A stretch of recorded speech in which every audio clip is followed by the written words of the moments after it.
Welcome back, guys. It's a beautiful day here in Miami, Florida.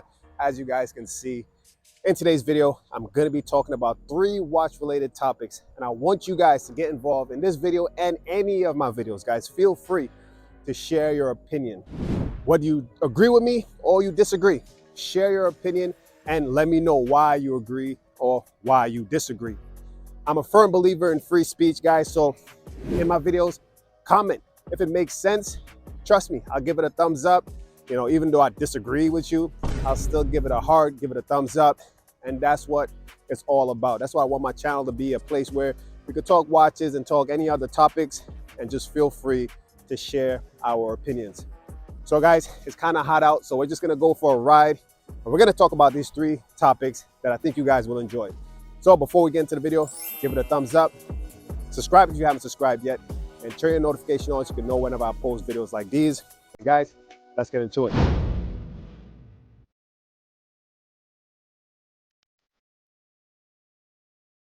Now for the first topic, I want you guys to really share your opinion. And it's the process of being a collector in purchasing a timepiece. And it's pretty much the learning on a timepiece and the hunt for it, and then the day of purchase and the months and years of ownership. So the question is now, which phase is the most enjoyable? Which one do you guys enjoy the most? And I'm gonna put it into 2 separate categories: the learning and the hunt, and the second category is the day of purchase and ownership of the timepiece. Which one do you guys enjoy the most? 1 or 2?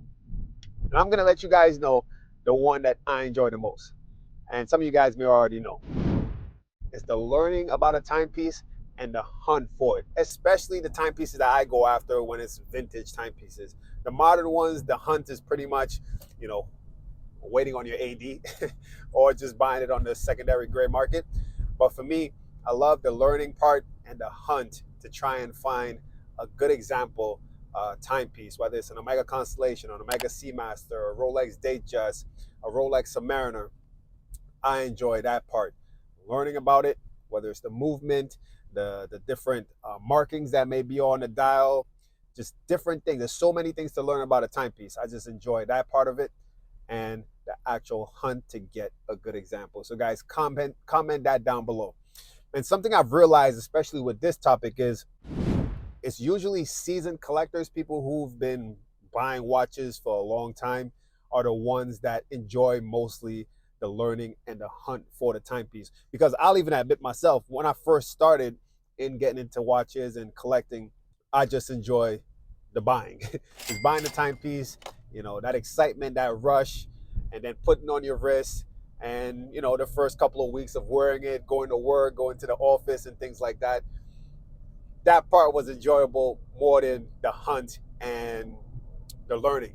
I also read a comment that somebody said that the hunt is scary, especially when you're buying, privately or even online. The hunt is scary because you never know what you're gonna get.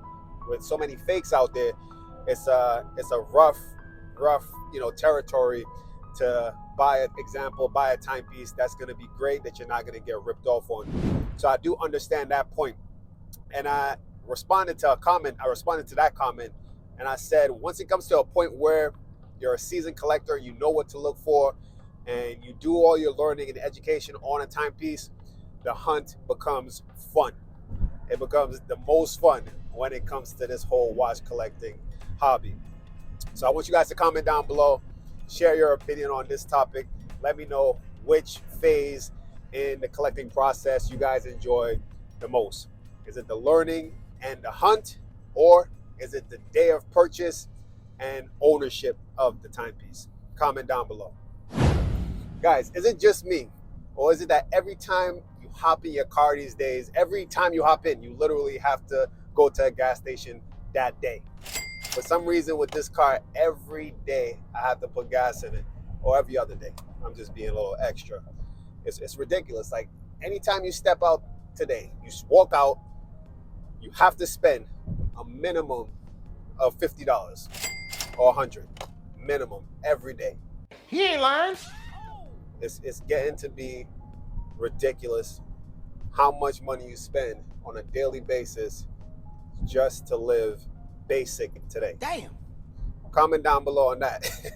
Not a watch topic, but comment down below and let me know how you guys are dealing with this economy. My next topic is more like a did you know?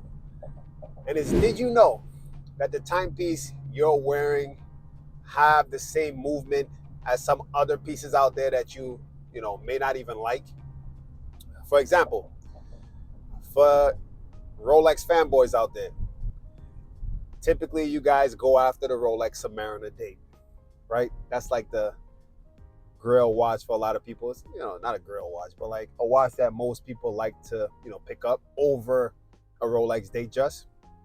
But you guys need to know that the Rolex Datejust and the Rolex Submariner date have the same movement in them.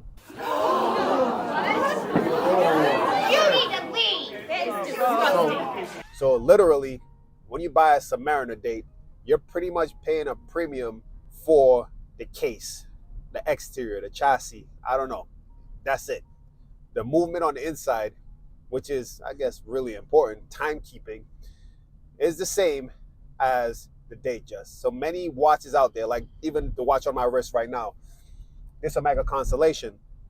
This Omega Constellation is at the top tier of the Omega, between the Omega Constellation and the Omega Seamaster, the Omega Geneve. The Omega Constellation is at the top, but the same movement in my Omega Constellation can be found in an Omega Seamaster and an Omega Geneve, which are lower and less expensive Omega watches. So it's things like this we need to consider. So me buying this timepiece wasn't for the movement. It was pretty much how the watch looks, the design, the case design, the dial. The dial really, I love the pipe hand dial, so that's the real reason why I chose this. If it was for the movement, guys, I would just get an Omega Seamaster, pay less, and enjoy the timekeeping of, a Seamaster at a lower price. So something you guys need to consider. If you guys are wearing a Submariner out there or you're wearing a Datejust, the same movement are in these two timepieces. My third and last point, guys, is that when it comes to Rolex, I really don't like modern Rolex timepieces. When I received my call for my Rolex Submariner date, back when, I turned it down. Now, when I first went into the store 4 years ago, I really wanted it, just to have it. But I've grown up, I've matured, especially when it comes to watches. And there's only one modern Rolex watch that I truly would want or would truly put my money into right now. And it's the Rolex GMT Root Beer, the two-tone. That's the only modern Rolex timepiece that I would buy right now. Anything else, I don't really care for. I truly prefer the vintage Rolex timepieces, any of them, any model, but just vintage. Comment down below and let me know what you guys think about that. Modern Rolexes just don't do it for me. Modern watches in general just don't do it for me. Yes, I may buy one. I would enjoy one. I could appreciate, modern watches, but I really do prefer vintage. And even between modern Rolex GMT Root Beer and the vintage GMT Root Beer, I would choose the vintage GMT Root Beer. I'll put them up on the screen so you guys can actually see the difference. And I think you guys would actually understand why. But anyways, guys, comment down below and let me know if you guys are vintage guys out there, if you guys are modern, if you guys appreciate both, which one do you appreciate more? Comment down below and let me know. Anyways, guys, I'm not going to make this video too long. Give the video a thumbs up, comment, share your opinion, subscribe if you haven't subscribed yet. And guys, stay tuned for some more videos.